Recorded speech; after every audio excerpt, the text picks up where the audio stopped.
За хувцас тайлаад энгийн ээж зөвөр жирийн л сайхан хүмүүс шүү дээ бид нар. За ийм үедээ ер нь яг өөрөөрөө хэр зэрэг байж чаддгүй. Ер нь ямар талын авиастай хөвлөвөт нахар усаар адил хөдөө орнот руу гарчих юм. Оргилсоор адил нууц хөрмөр яваа цөмөрчих ингээ нөгөө эмнэлэг цагтаа онцгой байдлаар дуудаж шүү бид нар чинь. Босоо шаардлагагүй бол нөгөөдөлгөө жоохон онцгой буулгах маягтай л байдаг. Одоо юу нөх вэ? Цагтаа тийм эмч тийм ингээл ярьж идэх хэрэг яг амт тулсан газар нөгөө чухал муулаад байгаа хүмүүс л дуудаж ингэж аврал ярьж идэг. Сайн байцгаана нөхдөмөд үзэгчтэй, сайн байцгаана нөхдөмөд сонсогчдоо за ганцоогийн хөтөлбөр өргөдөг өөрчлөлт подкастын ээлж дугаар хүрэлт бэлэн болсон байна. За миний өнөөдөр зочноор сонирхолтой зочд хүрэлцэн ирсэн байгаа. Ингээд урилга хүлээж авч хүрэлцэн ирсэн хоёр зочдод баярлалаа. Баярлалаа. За энэ өдрийн мэндийг хүргэе. За зочд маань өөрсдөө талаар товч танилцуулъя. За Сувдаа маань өөрийгөө бас албан тушаал те өөрийнхөө хувийн мэдээлэлс танилцуулаач. За би Тээврийн цагдаагийн албаны замын цагдаагийн газрын нийслэлийн замын хөдөлгөөний хяналтын газрын сургууль цаангийн өөрчлөлт ажилд хариуцсан мэргэжилтэн цагдаагийн ахлах цэцлэгч Пүрвж аав Эрдэнэсовд гэдгээ. За баярлалаа. За Тэмүүлэн маань өөрийнхөө талаар танилцуулъя. За намайг Амар сайхан огтой Тэмүүлэн гэдэг. Би Тээврийн цагдаагийн албаны нийслэлийн замын хөдөлгөөний хяналтын газрын 2 дугаар хөлт цагдаа зохицуулагч цагдаагийн дэд ахлагч албан тушаал дээр ажилладаг. За урилга хүлээж авч хүрэлцэн ирсэн дахин баярлалаа. За Тэмүүлэн маань одоо ямар сонирхлоор энэ мэрэгчлэлтэй холбогдов. За өвөө аав тэрийн нөлөөлөл байна уу? Эсвэл одоо баг бахта бас зэрэг цагдаагийн хүн болъё гэж хүсч мөрөөдөг байв. Энэ талаараа яаж энэ мэрэгчлэлтэй холбогдсон бэ? Миний энэ мэрэгчлийг сонгосон шалтгаан гэх юм бол би өөрөө 3 дахь үеийн цагдаа. Тэгээ манай аав өвөө хоёулаа цагдаа хүмүүс үүдэг.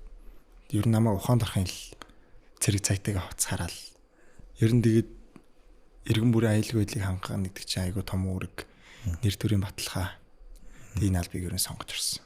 Баг бахад яг тэр орчинд өсөж штэ тий. Аавынхаа өвгийнхаа одоо форм гитлийг харах тий. Тэгэл тэр тэмдэг богоонтой харьцах гэл ингээд баг наснаас ер нь ингээд нөлөөл сонирхолч ингээд автаж эхэлсэн байна тий. Ер нь л. За Сувдаа маань бас энэ ажил мэргэжилтэд хэрхэн холбогдвоо? Бас одоо нэмэлттэй ойролцоо байна уу? Эсвэл ингээд бас эмэгтэй хүмүүс энэ хүчний байгууллагад ажилд ороход их сонирхолтой байдаг штэ. Ямар байдлаар холбогдов? За манай аав бас цагдаагийн байгууллагаас ажилласан. Манай том ах бас цагдаагийн байгууллагад ажилласан. Тэг би 5 ахтай айлын ганц охин. Тэгээд ер нь бол аав ах хоёрынхаа үргэлжлэлийг дааж явж байгаа. Бас ааха. За ер нь удамд амьдсан дуучид тэргээл ярьдаг шүү дээ тийм мэрэгжил эмчнэр гэдэг шиг бас юм сайхан үед дамжаад ингээд мэрэгчлээ сонгосон төлөөлөл танд маш их баярлалаа. Ер нь яг энэ шийдвэр гаргахад одоо сургууль соёлоор ингээд дамжнаа. За тэгэхээр Тэмүүлэн маань сэргийн алба хаасан уу? Яг ямар үе шатлалтаар бас энэ мэрэгчлэлээр хурж ирв? За би 2024 оны 1-р хэлжээр Хошууч генерал Алтан гэрлийн Домбраа нэрмж цэргийн гоёны одод дотоодын зэргийн 800 дугаар ангид 1-р хэлжээр татагдаж 2025 оны 5 сарын 1-нд албаа амжилтаасан байгаа.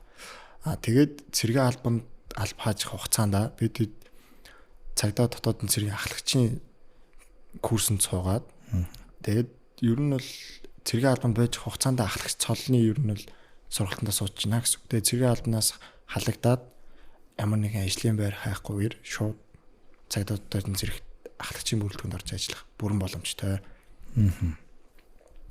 Дөрөв төвчтэйгээ одоо хамгийн их ингээд нэг гоё юм бас талархлын сайшаалыг сонсдог шүү дээ одоо. Аав ээж хамт олон найз нөхдөсөө ч юм уу тийм анх одоо дөрөв хугацаа ингээд авдаг шүү дээ. Тушаал уншаад авдаг бах тий. Тэгээд тэр үед авч ирсэн хамгийн анх сайшаалын гоё үгнүүд одоо санаад ч байх юм уу? Ер нь бол намайг бид анх цагдаа гэдэг хувцсыг ер нь өмсөөд өөрийн би ингээд өмсөнгүүд нэг гоё омгшоод ер нь л их гоё болж ирсэн. Тэгээд намайг тангаргийн баяраар цагдаагийн тангаргийн баяраар аав эмээ хоёр маань ирчихсэн байхгүй. Тэгээд ер нь бол за одоо ингээд манай миний өвөө аавынхаа үр хойж залгамж чалааг нь аваад ингээд төрийн албанд орж ажиллана гэдэг чи хамгийн том нэр төрийн баталгаа шүү. Өргөсөн тангарахтай өмж яваарай тийж ихтэй. Баяр хүргэе. За Сувдаа маань бас ийм тохиолдол өсөж яв. Зөндөө өсөж исэн. Тэгээд би чинь цагдаагийн байгууллагт анх олон нийтийн цагдаа буюу энгийн ажилтнаар ажилд орж эхэлж исэн. Тэгээд нөө цагдаа болно гэж хүсэж мөрөөдөж исэн боловч тухайн үед би нөө цагдаагийн актемд орчдөг хувийн сургуульд сурсан. Тэгээд яг нөө сонгон шалралтанд орох гээд бас тухайн үед болоогүй. Тэгээд за энгийнээр ч тухай ажиллаад би ямар ч зээнд ажилд орно гэд. Тэгээд олон нийтийн цагдаагаар 6 сар ажиллаад тэгээд цагдаагийн байгууллагт дэд ахлагч цолыг авч исэн. Тэгэл хувцас өмсөл гоё бахархмаар л идэм билээ. Тэгээд манай аав ах хоёр маань болохоор хоёлоо баг бүрэлдэхүүн буюу ахлах цолтой одоо гавьяаны хамралтанд гарч исэн. Тэгээ миний зорилго болохоор цагдаагийн байгууллага маань 100 жил 2021 онд тохиосон. Тэгээ 100 жилээр би амарчсан офицер болно гэж 2016 онд мөрөөдөд цагдаагийн байгууллагад орж исэн. Яг 2021 онд би офицер цаллаа зүүжсэн. Тэгээ тэр үед л өөрөөрөө бахархаж исэн да. За баяр хүргэе. Бас ингээд бахархлаг дагаад хариуцлага те ухамсар ингээд үүрэг даалгавар тушаалт ингээд одоо энгийн хүнийг бол те илүү юм өөр орчинд орж ирж байгаа гэсэн юм мэдрэмж бас төрж юу. Төрж исэн. Тэгээд би ч одоо 3 хүүхэдтэй, маа том хүүхэдтэй 18 таахгүй юу. Тэгээд бас цагдаагийн актемд орно гэж өөрөө ярьдаг. Гэхдээ ажил нь амар хэцүү байж, гэхдээ би сурнаа гэдэг. Өглөө босчоод нөгөө одоо халуун өдөр ч юм уу, хүүтэн өдөр ч юм уу, хүүхдүүдээ нөхрөө яана даарах болоо халууцлуулаа биш. Яана эдэн цагдаа нар маань daарлаа. Тэгэж боддог болтлоо. Дурлж ажиллаж. Ер нь бол мэрэгчлээ маш их хайртай, маш хариуцлагатай ажил, маш нэр төртэй авч явах хэрэгтэй. Өөрийнхөө гэр бүлийг өөрийгөө ганцхан өөрийгөө биш гэр бүлээ 50 амгалан байлгах хэрэгтэй. Бусдыг 50 амгалан байлгах хэрэгтэй. Ер нь бол бүх юм дээр хариуцлага дагалддаг гэж ойлгодог. Тийм бас тэмүүлгээс асуухад цагдаагийн албаагч хариуцлагаас гадна мэдээж бидэндээс ар гэрж байна. За гэр бүл төлөвлөлт юу болж байна? Одоо залуу үеийн цагдаагийн төлөөлөл ирсэн эхнэртэй болж байна уу? Гэр бүл төлөвлөлт одоо ямар шатнд явж байна? Гэр бүл төлөлт ер нь одоо би эхнэртэй. За. Тий одоо манай 4-5 сартай жирэмсэн. Тэгээ ер нь бол тэгээд эмэгтэй хүний аашиг олно гэдэг бас чанга. Тэгээд давхар цагдаагийн ажил. Бид тэгээд өргөсөн тангараг нугасаа бид аюулгүй байдлын лөө гэж байгаа ч өглөө гараал орой орно. Энийг ойлгоод явж байна гэдэг нь бол бас асар их том төсвөр төвчээр. Тийм том зөв замыг сонгосон гэж үздэг. Зөв. Гэр бүлийн хүмүүсийн хамгийн гол нь хандлага, ажил мэргэжлийг ойлгох нь ажлаад амар амгалан хийхэд бас их тохиомтой тий. Тийм маш их чухал. Чухал. Одоо удахгүй шинэ хүнээ хүлээж авна. Тий. Тэмэл маань одоо эднээс урж байгаа. 21. За. Яг л нөгөө ажил амьдрал маань яг л зэрэгцэл жигдрээл эхэлж байгаа юм үе байна шүү дээ. Тэгэхээр яг энэ их оронч үзэл зэрэг аримдын хотлоор бас залуучууд янз бүрийн бодолтой байдаг. Зарим нь бол ингээд аавынхаа өвгийнхаа үйл хэргийг өргөхлүүлэх юмсан. Зарим нь бас одоо хүчээр албан шалтгаалаар явах ч юм уу. Зарим нь хөлсөө нөхлөөр явах гэдэг янз бүрийн байдаг. Тэгэхээр яг үед ангийнхандаа хандаж бас юу гэж хэлхийг хүсдэг залуучуудаа. Ер нь цэргийн албанд яваад тэгээ заавалч цагдаа болох шаардлага байхгүй. Тэр хүний өөрийнх нь сонирхол. Тэгвэл цэргийн албанд явлаа гэхэд айгүй их боломжтой болцоо одоо. Гагнуурчин, барилгачин тэгээд давхар тэр чин дотроо мэрэгжил эзэмшиж байгаа. Тэгээ одоо ер нь бол 2024 оны 25 оны 2 дугаар хэлцээс бол өөрчлөлт ороод эхэлсэн байгаа. Тэр нь болохоор ихтэй сургууль сурж байгаа нөхцөл цэргийн албанд явах юм бол заавалч хүний жил алдаж хоошоо суухгүй. Тэрийг заавалж онлайнаар сурдаг болсон. Бакалаврын мэрэгчлээ аваад эзэмшдэг. Давхар жолоо төгсдөг. Тэгээ одоо ер нь жолоо төгсөө давхар мэрэгжил эзэмшнэ гэдэг чинь айгүй том боломж ихгүй цэргийн албанд бол. Албах хугацаанд сургалтаас хоцорно гэсэн ойлголт юм байна. Хоёрд мэрэгжилтэд төгсөж гэнэ гэсэн үг. Бүх төр олон төрлийн мэрэгжилтэй байна. Тэгэхээр алба хаа дуусаад нэг ажлын байран дээр гараад шууд амьдралтай холбогдож байна. Ингээд ихнэр хүүхд гэр бүлээ үүсгэх явах боломжтой. За манай Сувдагийн үед одоо удахгүй эмэгтэйчдийн баяр болох гэж байна. За энэ баяраар бас ямар мэдрэмж авдгөө хамт олон эмэгтэй нөрийн албаагч одоо мөрцөд хүмүүс маань ярина яаж баярлдгийг. Тэгээ мөрцөдөг одоо эмэгтэйчүүдээ бас хэлэх тэ баярын мэдшүүлэх юм боломж байна. За бид хэд ч юм болохоор ер нь олон эрчүүдтэй мөр зэрэгсэж ажилдаг. Тэр бүгдийнхаа бас хайр халамжинд нийлэдэггүй цаг хугацааг өнгөрөөдөг.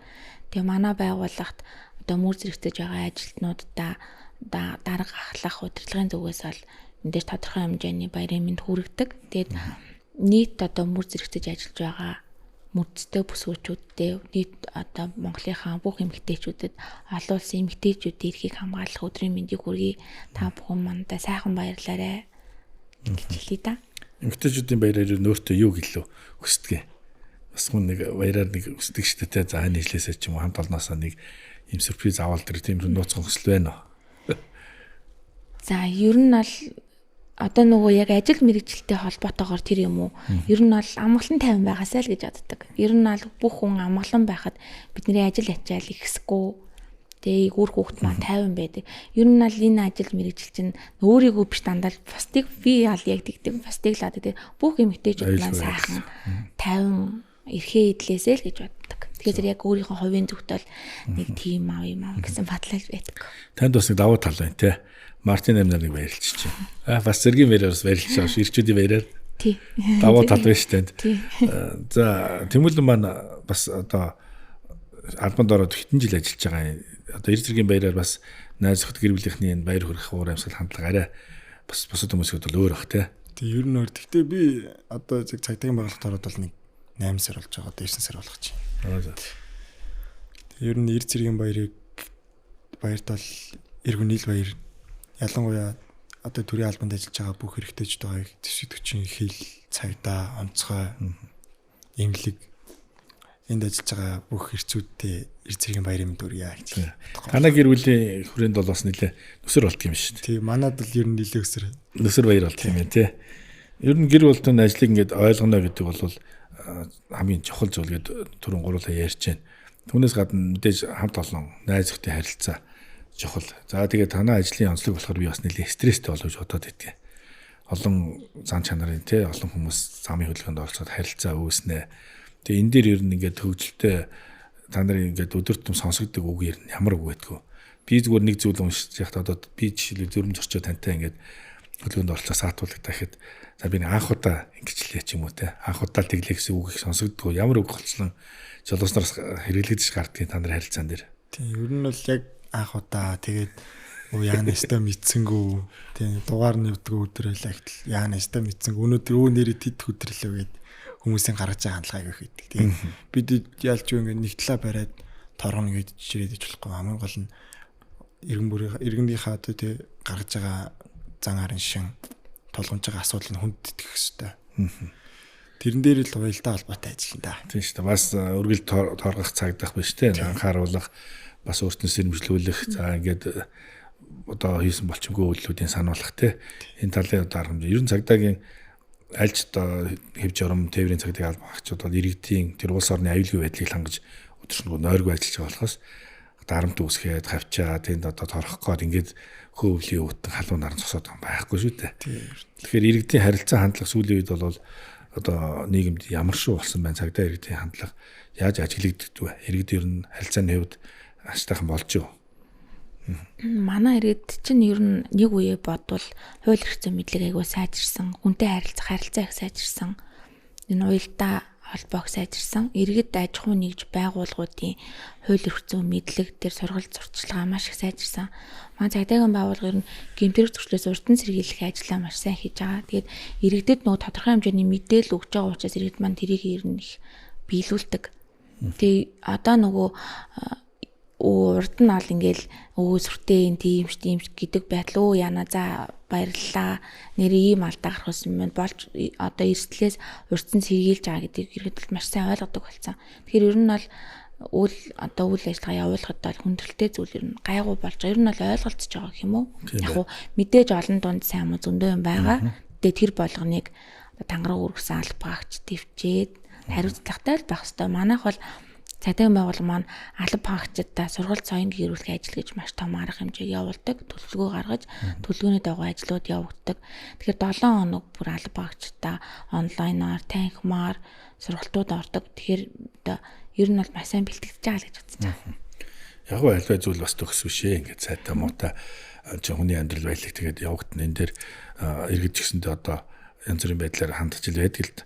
За би энэ Улаанбаатар хотод сар шинийн баяр болоод өндөрлөө шүү дээ. Энэ дээр ихэд одоо нийслэлийн цагдаагийн тээврийн албагч нь 1000 гаруй цагдаа бараг ажиллав. За ингээд алаг зэрэг маань ихтэл ингээд 100 гаруй алаг зэрэг эргүүлээр явдаг юм байна. 40 гаруй орон нутгийн постоос мэдээлэл өгдөг юм байна. Камержаад одоо энэ нэлээ техник технологи сайжирсан болов уу гэж би анзаараад байгаа. Энэ тал дээр одоо Тэмүүлэн маань мэдээлэл өгвөл. Энэ тал дээр их юм бол одоо энэ саяны сар шинэ арга хэмжээнд бол тээврийн цагдаагийн албанаас бол 1000-аас 1200 гаруй албаагчд ажилласан. Тэгээ орон нутгийн пост ер нь пэсэр ингээд сошиал орчноор их үзэх юм бол одоо нэг цас их орж байгаа, зам боогдож байгаа нөхцөлд манай цагдаагийн албаагч нар маань шуурхай олон нийтийн сүлжээнд тараахын тулд одоо ингээд салхины чиг Одоо цаг уурын цаг уурын байдал тийм нөхцөл байдлын тодорхойлно, зам тээврийн ослол гарах болзошгүй. Тийм аюултай хэсэгтээ бидэд хяналт шалгалтаа болон эрчимжүүлж ажиллана. Тийм байна. Энэ иргэд бидний бас төдийлөн мэддгүү зүйлсүүдээр бол бас айгүй хөж өгж мэдээллийг маш хурдан солилцдог болсон юм байна. Жишээлбэл зүгээр хямрын яван дээр гараад одоо ингээл ирчүүд өөгнөрдөг тийм түүний хөтөлгөөн хэсдэг гэдэг байтал 20 гаруй ийм уул дахилах аван дээр гарч Улаанбаатар хотын орчимд ингэж хүмүүс гарахад тэнд бас тээврийн хэрэгсэл цагдаагийн газар болон хэв журмынхан илүү өрчимжиж ингэж хүчнөөцөө өгч ажилт юм шүү дээ. За тэгээ сая нэвтрүүлгийн өмнө ярилж байхад бас сонирхолтой нөгөө хөдөлгөөнд оролцож явж байгаа алаг тэрэг маань бас бичлэг хийгээ явж идэм юм уу камераараа. Камертай юм эргэн тойрондоо. Тийм манай ер нь бол одоо сүүл шинжилгэсэн алаг тэрэг маань болохоор 360 камертай 360 тэгээд урд хойдох бүх хөдөлгөөнийг тэмдэглэн тэрэн дээр өөрөө бичнэ. Тэгээд тээврийн хэрэгсэл үзлэг онцгонд ороогүй, татвар даатгалаа төлөөгүй олон тургуульд явж байгаа тээврийн хэрэгслийг бол ер нь камераараа шүүгээд олох юм байна. Тэгээд дээрэс нь хулгайд алдагдсан тээврийн хэрэгсэл тэрийг ер нь илрүүлэхэд маш богино хугацаанд илрүүлэх боломжтой болсон гэсэн үг. Бас гэмт хэргийн бусад төрлийн хэрэгүүд ихсэндээ одоо холбоо харилцаагаа камераараа илрүүлж тасн зогсоох юм боломжтой юм шүү дээ. За тэгэхээр бас иргэд одоо бид нар чинь тэдэн сая болсон байна. Тэдэн 100 мянга голчоод хөдөлгөөнд оролцоод яваад идэх юм байна гэд дотроос бухимдаад байдаг аахгүй юу? Жишээл би татвараа төлөөд, би торгуулаа төлөөд хөдөлгөөнд оролцож байхад энэ нөхөр төлөөгөөс болж энэ төгжрөл шаардлыг хэсгэж гин гэж ойлголт байдаг нь үгүй юм байна. Тэгэхээр энэ налаг тэрэг бол энэ дэр мэдээллийг шүүгээд тухайн тээврийн хэрэгслийн одоо эзэмшигчдэр арга хэмжээ аваа явдаг байна шүү дээ. За сувдаагаас нэг зүйл тодруулъя. Одоо хүүхдүүд бас зам гарцаар ингээл гарч ийна бид нар ингээд тэгэхээр ер нь ойролцоо сургууль цэцэрлэгтэй юм чинь одоо цэцэрлэгийн хүүхд арай гайгүй л те. Бага насны хүүхдийг бол ер нь ганцаараа нь явуулчихдээ. За нэг хоёр гарц зам гарахад бол гайгүй зэмнийхөө өөрөө гүгээ явчих, өөрөө тараад ирээд байдаг. Энэ тал дээр ер нь бас анхаарах зүйл байдгүй эцэг эхчүүдийн хувьд. Байдаг. Ер нь бол замын хөдөлгөөний аюулгүй байдлын тухай хууль дээр эцэг эх хасран хамгаалагч одоо бага насны буюу 10 нас хүртэл хүүхдийг зам тээврийн хөдөлгөөнд ганцаараа нь оруулахыг хориглох үүрэгтэй байдаг байхгүй юу? Оролцуулахгүй байх үүрэгтэй. Тэгэхээр иргэд маань төдийлөн яг хууль зүйл заалтыг нэг бүрчлэн уншиж мэдээж мэдгүй анзаарч хардггүй мэдсэн мөртлөө за яах вэ гэд хөдөлгөөнд оролцуулдаггүй. Тэгэхээр нөгөө эрхээ эдэлж байгаа тохиолдолд үүргээ заавал биелүүлэх ёстой. Тэгэхээр та ямар ч гэсэн энэ хууль зүйл заалтыг зүйл бүрээр нь мэддэггүй маа гэхэд 10 нас хүрээгүй хүүхдээ зам тээврийн хөдөлгөөнд ганцаараа нь бити оролцуулаарай гэдгийг бас энэ завшааныг ашиглаад хэлмээр байна. Нэвтрүүлэг маань ингээд хэдий бид хуулийн талын мэдээлэл өгөөд ингээд бас иргэдийнхээ аюулгүй байдлын талаар ярилж байгаа ч гэсэн бас одоо иргэн хүний хувьд бол та сайхан хүний хань зүгээр л нэг байдаг одоо тийм үл ингээд залуу шүү дээ. За сувдаа маань ч гэсэн нэг айлын ихнэр те гэрийн эзэгтэй ээж хүн шүү дээ. Энэ тал дээрээс бас ярилцвал ер нь тэмүүлэнгийн хувьд хайр гэдэг үгийг ер нь юу гэж ойлгодог юм өөрийнхөө хайр гэдэг үгийг нэгнийг ойлгож тусалж дэмжих. Тэгээд ер нь бол нэгнийхээ дутууг дүүргэх юм аа. Төсөөлөл бол нөхөж амьдрал тий. За сувдаа маань бас жишээлбэл одоо яг ажил мэргэжилтэй холбоотой эх орон гэсэн үгэн дээр ер нь та ямар бодолтой явдаг вэ? Өөрөө бодол. Эх орон одоо бахархал юм да. Бахархал гэж боддог. Би чинь нэг тийм гадаад дотоод зугаалж гадагшаа явах ер нь тийм дургуй төрлийн хүн. Тэгээд ер нь бол Монголдоо л байх туртай мэдгүй. Тэгээд одоо нэг их оронсог гэж бол өөрийгөө хэлэхгүй. Гэхдээ хүүхдүүдээ зүгээр нөгөө байгаль орчиндөө ээлтэй, хүнлэг, тэ ёс зүйтэй хүн болоорой л гэж одоо байнга хүүхдүүдэд цагтаг. Тэгээд одоо энэ бас миний их орондоо одоо хийж гүйцэтгэж байгаа нэг хариуцлага юм болоо. Тэгээс өөр яг одоо их би их оронч хүн гээл янз юм яриад байж бол мэдгүй би угаасаа тийм мэдгүй штэ. Тэгэхээр ямар ч хүүхдүүдээ хүмүүжлтэй их орондоо хэрэгтэй, нийгэмд хэрэгтэй л хүн болох гэж зорж явж байгаа гэж. Тий, яг ээж хүн гэдэг үгээс.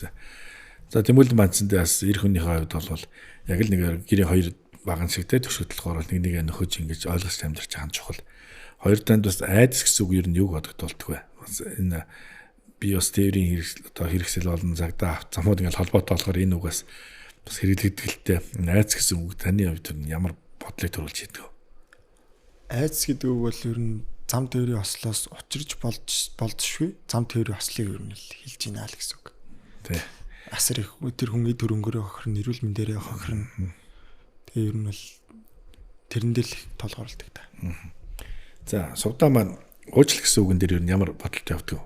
уучлал ажил мэргэжил дээрч гарна, гэр бүл дээрч гарна, тэ найз нөхдөд харилцаан дээрч гардаг. Энэ үгэн дээр нь ямар бодолтой явдаг вэ?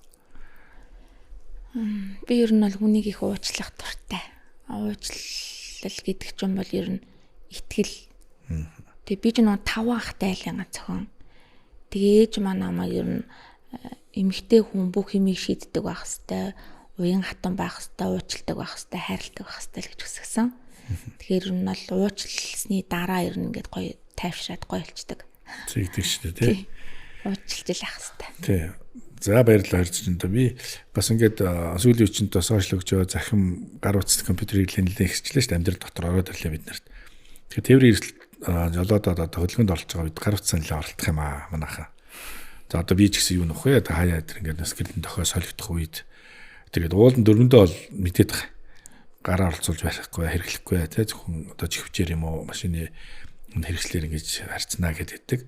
Яг хөдөлгөөнд оролцож чад юу нөх вэ? Маш их гар утсаараа оролдох юм манайхан. Уртлын машин хөдлөө явчихын, гэлэн дохой солигдчихын. Хоёрт явгал зөрчигчнөр бас их гар утсаа оролдох юм. Зам гарч явах та чихвч зүүцэн явах энэ тал дээр зөвхөн одоо мэрэгжлийн хүний хувьд юу гэж харж ойлгодог та.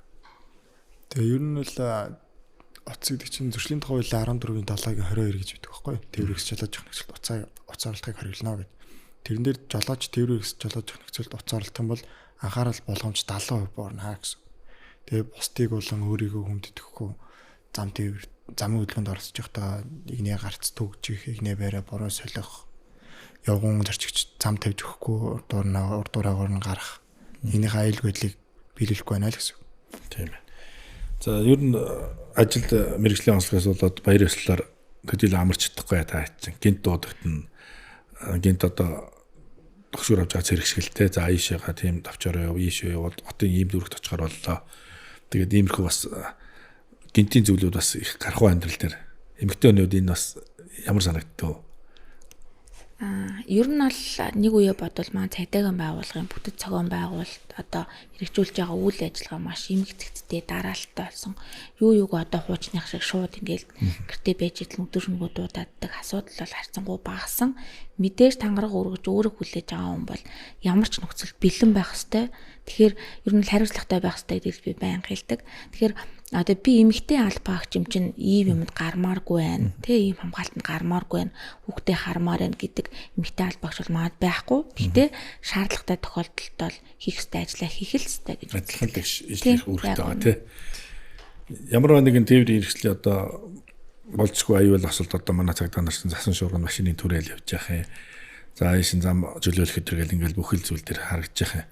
Эргэж гисэн их цаашаалтаа хөрхий хний ч гэсэн өөр миний ч гэсэн хань ажилтаа ингээл хөвлийн утнаа хар усаар адил хөдөө орнот руу гарчих юм. Хориглосоор адил нууц хөрмөр яваа цөмөрчих ингээл нөгөө эмнэлэг цагдаа онцгой байдлал дуудаж шүү бид нар чинь. Босоо шаардлагагүй бол нөгөөдөлгөө жоохон онцгой буулгах маягтай л байдаг одоо юу нөх вэ? Цагдаа тийм эмч тийм ингээл ярьчээд ихэр яг амт тулсан газар нөгөө чухал муулаад байгаа хүмүүс л дуудаж ингэж аврал ярьж идэг. Ер нь яг зайлшгүй юм үед би энд байгаадаа ингээд бахарч ирсэн үе байгаа юу? Ийм хэрэг зөрчилтэй одоо жишээл ийм рисктэй үед ингээд яг за би энэ мэрэгчлийг эзэмшээд энэ цаг мөчт энд шийдвэр гаргаж зогсож байгаа маань бас л цаах юм да гэд бахарч ирсэн үе байгаа юу өөрөөрөө бахарч ирсэн ер нь бол зөндөө байгаа. Тийм одоо ингээд ачаал ихтэй уулзуур тэр ингээд зохицуул бие зохицуул хийгээд байж хахада ямар нэгэн зам төвөр ослохараад хоёр машин мөрөлтөд тэр хүмүүс бороо зөв мэдхгүй дуудлага өгж мэдхгүй байж хат нь очиод ингээд зөвлөөд бороо зөвийн тогтоогоод тэгээд холбогдох дараачийн хүмүүст нь холбогдуулаад 102 дуудлага нэг. Тэгээд бүсийн офицер нэрээд хэмжилтийн нэ. Тэгтэн бидэд ер нь бол замын хөдөлгөөнийг арай нэг тэрийг тэнцээд гэж удаахгүйгээр хөдөлгөөнийг зөв хэвээр өргөжлүүлж байна гэдэг нь бидэд ер нь л том бахархал. Тийм шүү дээ. Тэгээд зурсан мэдсэн маяг нүдээр хараад хэрэгжүүлээд амьдрал дээр ингээд янз бахарх зүйл тий. За сувда Тэмүүлээрээс асуухад за хувцас тайлаад энгийн ээж зүгээр жирийн л сайхан хүмүүс шүү дээ бид нар. За ийм үедээ ер нь яг өөрөөрөө хэр зэрэг байж чаддгүй. Ер нь ямар талын авиастай ямар төрлийн хөгжим сонсдгийн спорт урлагийн ямар авиастай сувдаа жишээлбэл.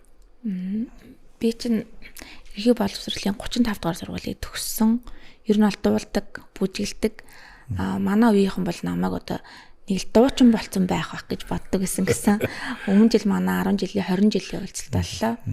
Тэг юу вэ гэж одоо цагдаа болсон ямар сони нөгөө 5 ах дайлын ганц ирэх охин чинь одоо чамд тэгээд ингээд захирагддаг сохтой хүн байх уу гэл намайг тэгдэг. Тэгээд яг энэ хувцсыг тайлаад явхад л яг л нэг ингийн ээж ер нь бол би маш хариуцлагатай ээж авах юмсан л гэж боддог хүүхдүүдтэй. Гэтэ хүүхдүүд маань намайг болохоор ээжгээс илүү цагтаа гэдгээр нь хардаг. Аавас. Тий. Жоохоо ер нь бол ааваасаа илүү ээжээсээ илүү имэдэг. Одоо миний ажил мэргэжлийг хүндэлдэг. Тийм байна. Тэгээд намайг яг цагтаа гэдгээр нь надад миний дотор бодлоо л тэгж бодогдоод. Манай эзэн цагтаа шүү ээжийнхаа нэрийг одоо унгахгүй юмсан. Одоо янз бүрийн хэрэгтэй хөвгт холбогдохгүй юмсан. Одоо нэг том нь 18 таа болохоор яг өсвөр насны дээр явж байгаа. Тэгэл янз бүрийн хөвгт мөнхтүүдтэй нийлжихгүй юмсан гэд тэгж бодд юм шиг. Ээж маань өөрөө хариуцлагатай нөгөө эдгээр зүйлийг нийгэмд ингэж хөвшүүлж яхад би бас ингэж хүмүүжих хэрэгтэй гэсэн шалтгаанаар хүмүүжж шít. Одоо тоо ирсэн цагдаа гэрэл төссөн учраас өөрөөсөө яг тийм дэв зургаар өсөж байгаа шít. Тэ? Босод үеийнхэнда ялгарх байдал нь. За Тэмүүлэн маань одоо спорт сонирхолтой, урлаг сонирхолтой бас ямар чиглэлээр ер нь сургууль соёлтой бандаалдаг вэ? Ер нь л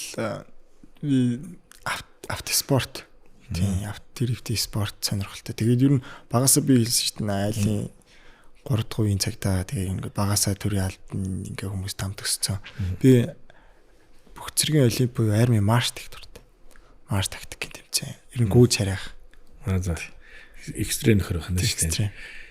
Хамгийн чанга ч одоо марш тактик та нар ч одоо Васиг Александр мэлтгэл инээ тэрэгэл марш тактик уралдаан болдгоос одоо хэвээрээ яа. Хэвээрээ. Тэгэхээр чинь бас нэлээд мэлтгэл хийдэг. Аял чанга те. Тийм бидний эцээ даалж хааж хат нэлээд чанга байсан. Сая ингээд хурдан нарын баяр болох шиг боллоо. Хэлмэтээ сошиалаар яваадсан. Энэ үед бас та нар ингээд мөржлөх давхамдуудаа хараад одоо ч ажиллаж байгаа хурдан нараа хараад баярхах одоо бахарах те. Тэд нэр ингээд үлгэр дуурайл авах тийм зүйл болов. Энэ талын мэдээлэл байна уу? За манай хурдан нарын баяр болоход бол нөгөө ер нь бол маа дарга нараар аяг бахархдаг. Тэгээд би одоо нөгөө сургууль цагийн гэрүүлэх хариуцсан ажилтан болохоор одоо яг баг миний хүүхдүүдтэй ч 100 хүүхдүүд надтай хүмүүс зэрэгцээ ажиллаж байгаа байхгүй. Тэгээ би байнга хэлдэг байлдагчийн карманд генералийн вагон байдгийг шүү. Тав хүмүүс сайн хичээгээрээ намайг тэтгэвртэй харахад та нар гоё хурандаа алцсан ерхийн газрын дарга болсон байна. Тэгэхээр хичээгээрээ мэрэгжилтэй хайртай агаарэ. Хүнлэг байгаарай л гэж хэлдэг дээ. Гоё штэ. Тэмүүлэнд бас сая тэр хурандаа нарын хэдэн жилийн ойн баяр болов бас надад бол нэлээд хөл мэдээлэл телевизээр явж байгаа тэр тэмдэг лого өдрөх таалагдаад их гоё санагдсан. Ер нь энэ Монгол ирчүүдийн бат бөх их оронч үзэлтэй тий өөр юмсэг ийм хандлага зөв байх юм бол улс их орны ирээдүй бас энэ цэргийн хүчнээс шалтгаална гэж би хардаг штэ. Цэрэг айрам бүхэл хүчний байгууллагаас. Тийм. Сая Монгол улсад хурандаа цуглуулс үүсэж өгдсөн 90 жилээ болсон.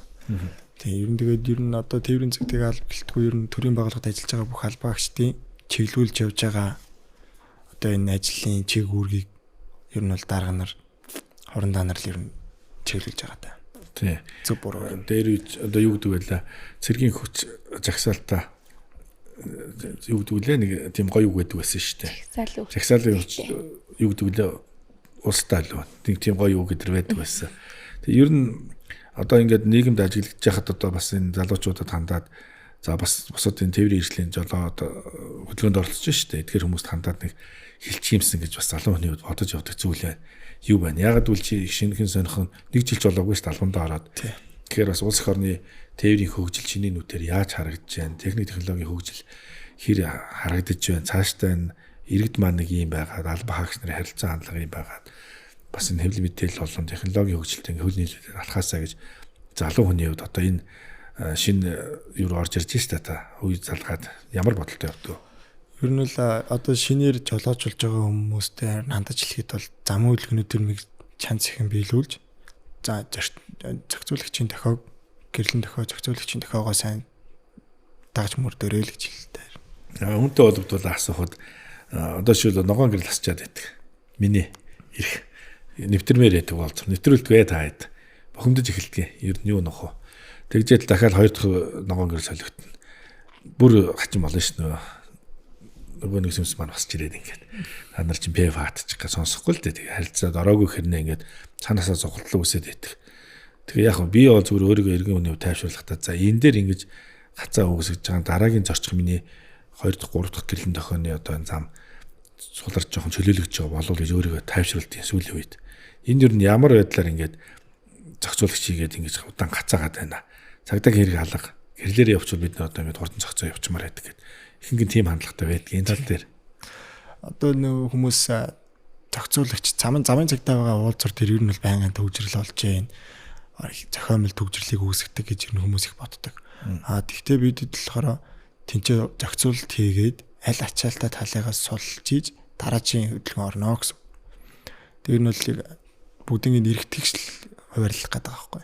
Түүнээс заавалч нэгтлийг нь тэр жигтэн татаал хүмүүсийг нь уурлуулж бохимдуулаад хөдөлгөөний боогод байна гэсэн юм бол байхгүй. Аль талдаа зорчих хөдөлгөөний хэвийн оролцоо. Аль талдаа тий. Хэвийн оролцоохын тулд тэр нөхцөл байдлыг хангаж гин гэсэн үг шүү дээ. Одоо дотоод холбоогоор ярилцаад нөгөө нэг дэлгэц камерууд ашиглаад ингээл бүхэл мундаг сан камерцсан шүү дээ. Тэгж анзаараад байна зөв үү? Шинэ нэгний шууд нэвтрүүлэг хийсэн шүү дээ. Эрүүл мэндийн газар тээврийн өдөртөх газар тий ингээд цагдаагийн шуурхай хөдөлгөөн хангалтс хэл мэдээллийн салбар энэ гэрлэн тохионууд хүртэл ингээд маслах гэмтэх тохиолдол гардаг юм шүү дээ. Шатах шууд энэ дээр бас засварчид эдгээр 24 цагийн юм үйлчлэгээ тэр үзэлж идэг ийм тохиолдол байдаг юм тий. Сая л одоо шууд төлөвээр анзаарлаа мэдлээ. За цувдаа маань гэсэндээ одоо бас замын хөдөлгөөнд оролцож байгаа хүмүүсийг ямар байдлаар оролцоосоо гэж хөсдгөө тэдний харилцаа хандлагын талаар бас яавал бас бид нар хоорондоо ингэж зөрчилгүй тий иргэд албан хаагч нар цаашаа хамтран ажиллах боломжтой гэж хардаг бай. За ер нь бол нөгөө миний ирэхээр бусдын ирэхэд заарлагдчихж байгаа гэд. Тэгэхээр нөгөө иргэд маань одоо би биш та би гэж өгж авалцаад явбал ер нь бол илүү хэлбэр санагддаг. Тэгээд одоо нөгөө нэг хүмүүс маань юу яадаг гарцгүй газараар их гарч байна. Нэг үе бодвол багсан ч гэсэндээ гарцгүй газараар гарч байгаа гарцаараа гараарэ. Тэгээд гарцаар гахтаа бас нөгөө тээврийн хэрэгсэл маань хичнээн тань зам тавиад өгж байгаа гэсэндээ нөгөө урдуур нэг айгу удаан явдаг хүмүүс тий.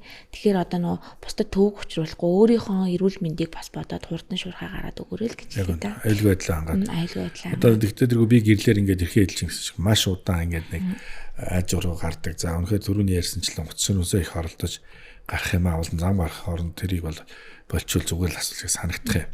За хоёрдугаарт бас энэ торгуул дээр иргэд айгу бухимдалтай адилтай одоо ялангуяа сүүлийн ингээд торгуул ороод ирэхээр учраа олохгүй байх шиг зарим нь бичигдээд байгаа мó үгүй юу тэргээд ингээ өөрийгөө хуурж जैन. Тэгээд одоо дугаар язгаалтын талаар зарим нь одоо ч бас мэдээлгүй байна. Аль аль бүсээ зорчгоо мэддэггүй юм байна. За тэгээд нөгөө жолооны өрхний хугацаа дуустдаг шин. Тэрийг яаж мэддэггүй юм байна. Тэрэн дээр ямар арга хэмжээ авахултгаа чи мэддэггүй. За би бол одоо жишээл өөр тохиолдсон зүйл бол онцлогоонд орох хугацаа маань тэрцээ явсан. Тэрэн дээр нэг арга хэмжээ авахулж ийсэн. Тэгээ энэ тал дээр бас ер нь иргэд мэдээлэл хаанаас илүү орж авал одоо хурдан мэдээлэлтэй явах боломжтой юм. За хариуцлагын хүрээнд энэ мэдээллийг хаанаас авах боломжтой гэвэл Smart Car-гийн аппликейшн байгаа. Тэрэн дээр тээврийн хэрэгслийн онцлогоо дуусаагүй гаргаж ирж өгдөг. Яа тэнгуү та Legal Info гэдэг аппликейшн хуулийн зөвлөх рүү ороод жолооны эрх хариу зөрчлийн тухай хуулийн 14-ийн 7 дугаар хэсэг дээр бол замын хөдөлгөөний дүрмүүдийг заагаад өгсөн байдаг. Тэрэн дээр ороод онцлого нь болохоор зөрчлийн тухай хуулийн 14-ийн 7-гийн 12 гэж байгаа.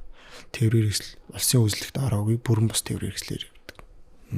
Энэ дээр болохоор 51 чир арга хэмжээ авагдаж байгаа. 14 нөхтэй багтаах юм бол 50 өнгөлттэй гэсэн үг. За одоо зарим газар камер байхгүй байлгуудыг гэсэн үүднээс айгүй үргэлжлэн цагаан шугамд авдгийг. Юу нөх одоо манай ажлаас гараад хойшооч эргэж जैन, урагшаач эргэж जैन. Тэгээд энэ хөдөлгөөний урсгалын нэг ачааллыг мэдрэхгүйгээр жолооч нар өөрсдөө ингэж зэрэгцэж орж айгүй ачаал үүсгэж जैन. За тэгээд хувь хүний жолоочийн хариуцлагаас бол ухамсарлаж энэ замын хөдөлгөөний чинь төгжрөл ачаал нь их ингэ үүсдэг юм байна. Энийг мэдээд байгаа хэрнээл энэ дүрм хасар их зөрчигдөж байна. Ерөөс ингээл хойшоо давхичиж шууд зүүн дараад нөгөө өрлсөн хүмүүс даваал зүүн тал руу одоо их налхсан имлэг рүү орох жоо шууд тэгэл таглаад зогсож. Тэнгүүд урагшаа хойшоо бүх хөдөлгөөн хаагдана. Тэр эдгээр зүйлс ер нь яг камерт бичигддэггүй. Энэ жолооч нар тэр тодорхой хэмжээнд хариуцлага авахдаггүй. Зарим мэдэхгүй намайг анзааргүй байхаа бичээгүй байхаа тэр гэж ойлгоол яваад байдаг юм л да. Тийм учраас давтан юм дүрм зөрчөөддөг. Энэ бол бичигдэж чаддаггүй. Тэг ер нь л бичигдэг 100% бичигдэг гэсэн үг. Энэ дээр давхар бичигдээд давхар торгуул арга хэмжээ авагдана. Та тэрийг 14 хоногтой багтаах юм бол 50 өнгөлтэй л гэсэн үг. Бусдын хөдөлгөөнд цаад уцруулж байна гэдэг зүйл залтаар арга хэмжээ авч байна л гэсэн үг. Игнэ байр эзлэгч гэсэн одоо нөгөө хажуу цагдаа байхгүй учраас л камеранд бол итгэхгүй байгаа байхгүй бид нарт. За гайг үзтээ энэ камер арай хол явж байна тийм үү анзаарах ч гойгоо бичиг байх цагдаа байхгүй юм ингээл асуудал үүсгээд байгаа. Бас л бичигдээд байна уу? Тийм бас л бичиж байгаа. Тэгээ санамсар болгоомж өгөөс болж авт тээврийн осол зам тээврийн осол гарна нэг нэвээрээс олж аваад орондоо шүргэлцэн мөргөлдөн гээл. Тэгэл хариуцлага тооцоолно. Тэгэл хариуцлага тооцоолно. За одоо сая нөгөө сошиал өвөө манаас ингээл янз бүрийн шүүмшүүлэл бүүлдүүлээд байгаа. Энэ дугаарыг нөгөө зураг авч байгаа шүү дээ. Илгээж байгаа. Одоо нэгдүгээр игнэн тавих. За аюулгүй хүний зам дамнуулж тэр тавиал одоо манай бүхэл иргэн тойронд болж байгаа асуудлууд. Эдгээр байдлууд бас зүгээр зөвхөн автын зам гэхгүй бусад ингээд камерууд байгаа шүү дээ Улаанбаатар хотын. Тэр камеруудаар хүний одоо заавал илгээсэн зургаар биш бас ингээд цаанаас нь арга хэмжээ авах боломж байд юм уу? Тэгээ ер нь л байгаа. Уулзрах гацтай ойрхон нэгдүгээр инээ өргөлсөн цагаан зураас дагаад тавьсан байна. Түр бодонс орилох тэмдэгний дор тавьсан байгаа нөхцөлд бол тавина. Байрны гадна машинууд бол төдийлөн бичигдэхгүй юу? Төдийлөн бичигдэхгүй. Тэгэхээр тэн дээр одоо нөгөө иргэдэх маань хамтарч фото маягаар илгээж ингээд зураг юугаар багсгаж шээ одоо зөрчлийг. За хүүхдүүд одоо яаж вэ? Түрүүн яриан дунд дуртад өнгөрлөө. Цагдаа сэргийлэх болох одоо ингээд дараагийн үе бас юм цагдаагийн мэрэгчлэн болох сонирхолтой хүүхдүүд гарч ирж байна. Тийм манай том ч одоо энэ жилээр 12 төгсөж байгаа. Тэгээд цагдаагийн активд орно гэд бэлтгэлээ хангаал өөрөө байгаа. Гэтэ би хүүхдийнхээ мэрэгжил сонголтын дээрээс нөлөөлөхийг хүсдэггүй. Ер нь бол хүн өөрийнхөө нэг бодсон сансан мэрэгчлэр л явдаг. Би одоо жишээлбэл сургуулаа төгсөөд хөдөө аж ахуйн сургуулийн газар зохион байгуулалтаа ингээд орж исэн байхгүй. Тэгээд ороод би хагас жил яваад тэгжлээ ажилласан. Би заавал цагдаа л болмоор байна гэд. Тэгэхээр ерөөсө хүүхдийн мэрэгжил сонголтод нөлөөлж болохгүй. Өөрөө юу сонгоно уу? Тэрүүгээр нь л явуулна гэж. Өөрөө одоохондоо л яг ер нь болно гэд бодоод бэлдээд явж байгаа. Гэхдээ би бас тэрэнд нөлөөлөхийг ерөөсөө хүсэхгүй байгаа. Үнэхээр таалагдаад өөрөө сонгоёг орыг гэвэл тэгээд шалгалт юм өгөөд тэнцээд орвол тэгэл өөрөө орно. Тэгэхээр би тэрэнд нөлөөлөх боломжгүй. Тэгэхээр одоо өөрийнх нь сонголтоор л явуулна гэж бодож байгаа. За та бүхэн одоо ингээд тээврийн цагдаагийн албанд ажиллаж байна. Дөрөв төвцтэй учраас давуу эрхтэй байж магадгүй ш айгүй хүмүүс харддаг байхгүй юу? За одоо мэдээж торгуул айг бол чөлөөлүүлцдэг байх. Тэгээд ийм камер энд байдгийг мэддэг учраас торгуулдгоо байх. Тэрсэн юм төсөөл зүгээр юм бид нарт байна шүү дээ. Тийм боломж та бүхэнд байна уу? Адилхан торгуулаад явж байна уу? Ер нь бол Монгол Улсын нутаг дэвсгэрт иргэн бүрт хууль эрхтэг шүүлтэлнэ л гэдэг.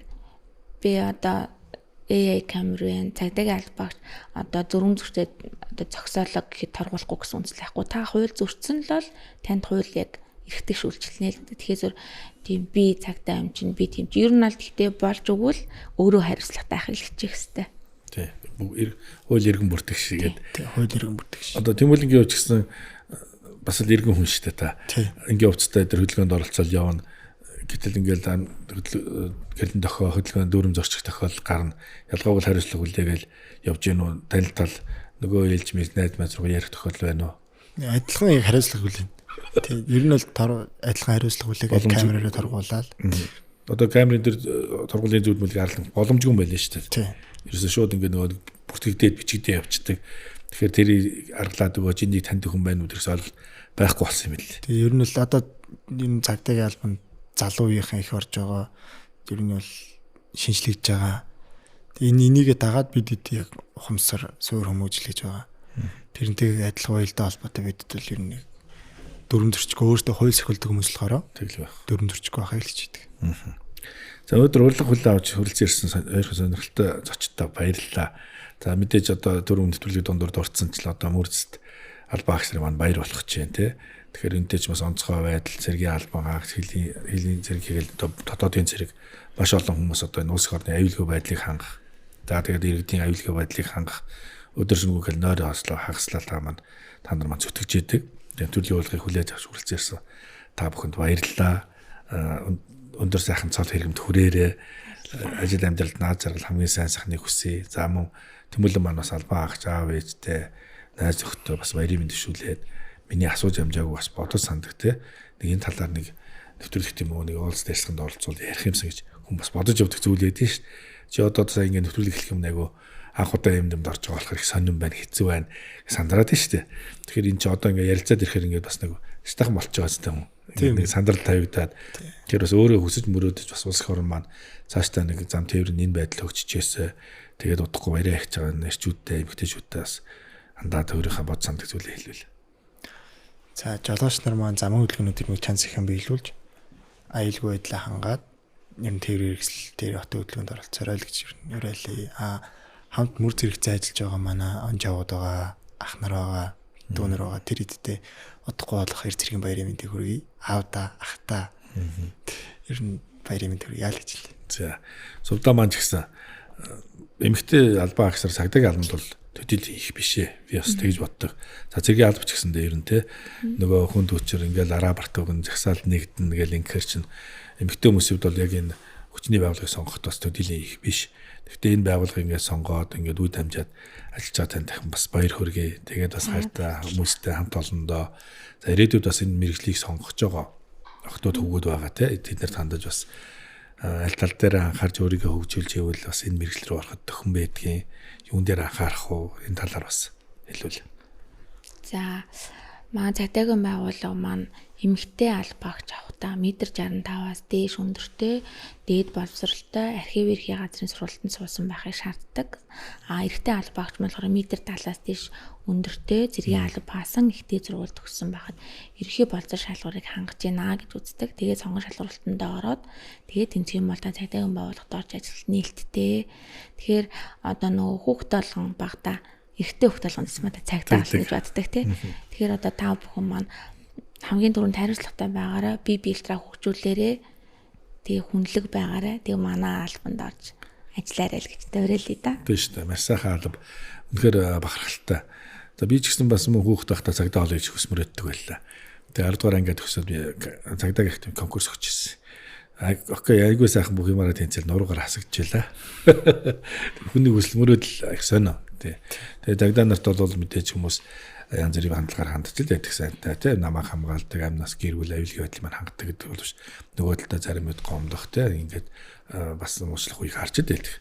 Тэгтэл энэ улс орны аюулгүй байдал одоо өнөөдөр бид нар амар амгалан амьдарч байгаа гол их үндэс бол цагдаагийн албахаас зэрэг хүчтэй мөрцнөх хүмүүсийн гавьяа ямаа гэж бодож явдаг. Өөрлөг хүлээж авч хүрэлцээрсэн хоёрт маш их баярлалаа. Амьдрал наазараа сайн сайхныг хүсэж явдаггүй өндөр золтоор сэргийг олцъё гэж хүсье. За Маш их баярлалаа. За амжилт хүсье. Баярлалаа. баярлалаа.